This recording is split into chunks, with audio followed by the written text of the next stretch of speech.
directed to ICICI Bank's compliance department, and the compliance department then asked her to clarify the situation fully, and then she made these following partial disclosures. These basically disclosures relate to her husband's dealings with the Videocon group. Whether good, bad or ugly, we will not enter into what happened in those dealings, it doesn't matter. The point is, there were business dealings and they had known each other. Venugopal Dhoot had spent 64 crores in the company of Mr. Deepak Kochar, husband of Chanda Kochar, for getting some shares. Then Mr. Dhoot transferred his share of New Power in this company to a trust regulated by Deepak Kochar. As a result, what's happening is Deepak Kochar is getting the full control over that through the trust controlled by him, and through his own shares. Deepak Kochar is actually getting full control over the New Power in terms of voting rights.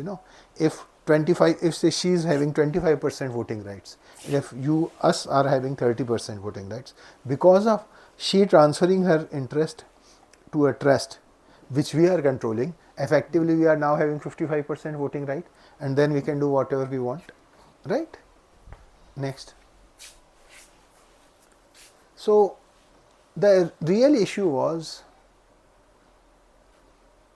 a retired judge, Justice Sri Krishna, was also asked to look into the issue, and a committee was formed under Justice Sri Krishna, and they concluded that Chanda Kochar, at the very least, Chanda Kochar was guilty of non-disclosure.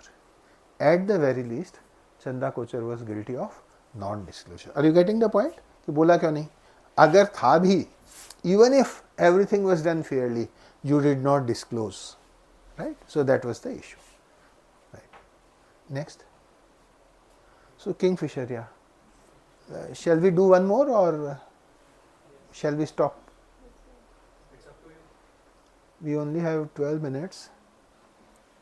चलो अब ये कर ही देते हैं, ठीक है? So then we can say कि भाई हमारा session 7 and 8 हो गए हैं through the guest lecture and this. And I never like case studies. I have told you, right? And because you get to see different people did, but you don't get the strong theoretical foundation. So I may still cover a little bit of theory related to revenue recognition, right? Because unless you understand that, some of it is beyond your syllabus also, but that's one of the reasons. We can tell stories. Stories are easier to hear, a bit more fun, but you know what I'm saying? Intellectual rigor, that rigor is missing. Yeah? So we will cover a little bit of it in the future sessions through some theories or principles of revenue recognition. Yeah. So what happened in the case of Kingfisher was, no, we will not play any videos. Yeah. So, okay. I am not going into the history of Kingfisher Airlines. Go to the next. So Vijay Mallya was a businessman, United Breweries Group, UB Group. So a former member of Rajya Sabha, and he was the one who owned the Royal Challengers Bangalore, right? So who is the biggest fan of Royal Challengers Bangalore at IIM? अच्छा देखो, एक दो क्या हो गया? So why? Okay, when I was checking the Insta accounts or YouTube or Twitter accounts, I realized that Ayushi Vyas in the second year, she is a great fan of Royal Challengers Bangalore. I know that, and वो बड़ी दुखी होती थी. So I have been checking her messages because she was one of my earliest followers. तो मैं भी देखता हूँ अच्छा कर क्या रही है आयुषी, लेट्स चेक, राइट? सो वो बड़ी दुखी हो जाती थी. Every year RCB loses, right? आज 20 साल हो गए हैं, and every year she said, but the women's team won. The good part is the women's team won, and so for at least one day I saw her happy. So coming back, so nothing against Virat Kohli, by the way. Yeah, he's a great cricketer and one of the greatest cricketers that was ever born, right? So coming back, so what happened was Vijay Mallya was a very flamboyant person.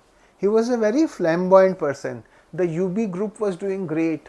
They used to have a Kingfisher calendar of good, they used to call him the king of good times, and a lot of things. The Kingfisher calendar itself was extremely popular among the celebrities. So basically the company, he was elected to the Karnataka legislature. So he established Kingfisher Airlines sometime around 2005. And what happened was, he had borrowed a lot of money from various banks. He had borrowed a lot of money from various banks. Yeah. And approximately 8 to 9,000 crores. Approximately 8 to 9,000 crores. And from every bank 500 crore, 1000 crore, 200 crore, 400 crore. So these are the kind of figures we are talking about. So let's go, go down. Okay. So okay, what happened? Okay, let's look at the loans first, then come back to this slide. Come back to this slide, but first go back, down, and then come back later. Yeah. So what are the amounts we are talking about? SBI 1600 crores, PNB 800 crores, IDBI 800, Bank of India 650, Bank of Baroda 550, UBI 430, Central Bank 410, UCO Bank Corporation. So do you see that Axis Bank 50 crores? The private banks didn't give him money, but the public sector banks, basically, he was basically, look at the list, right? Every 1600 of SBI, 800 of PNB and IDBI, and then 500, 400, 300 of various banks, right? So now go back to the previous slide. So he has borrowed effectively 9,000 crores, and what has happened is, SBI declared them bankrupt. Some banks continued to lend him money because he was a Rajya Sabha member, and some parties supported him. We are not going into political discussions, right? The point is, he was a Rajya Sabha member and he had support of some political parties.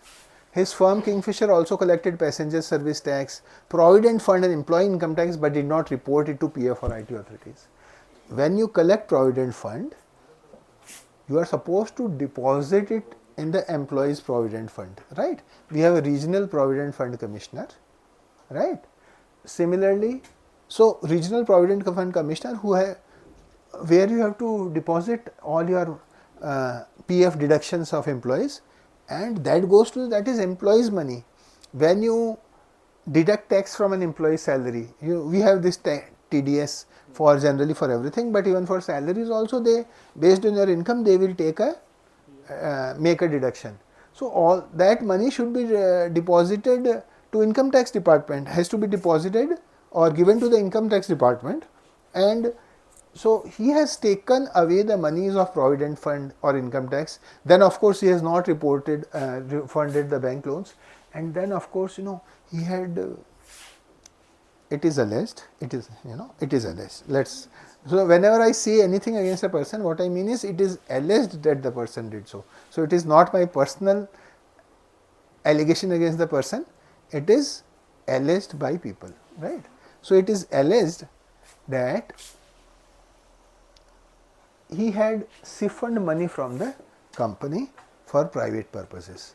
So it is alleged that a lot of the money was taken out from his companies and converted into private monies, right? These were publicly listed companies, and when you do such things, and the other aspect was genuinely the airline industry was in a deep shit. This is true, because why was the airline industry in a bad situation?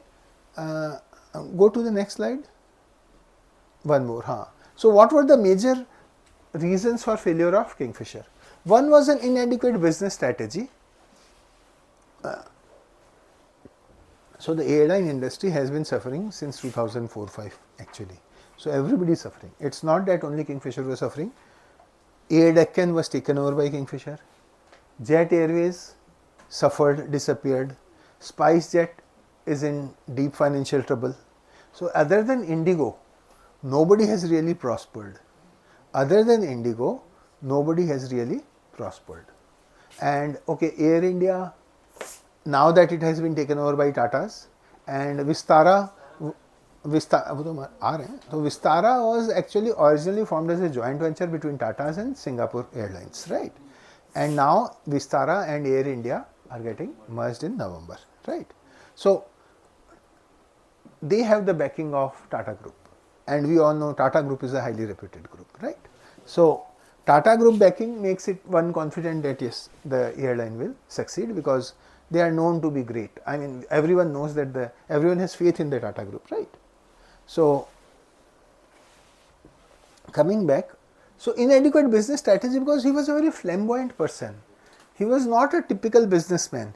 He was a very flamboyant person and attending parties, sitting with models, getting photographed with them, personally hiring the air hostesses. So he was overall a very, let's say, rich person, and his son was also like that.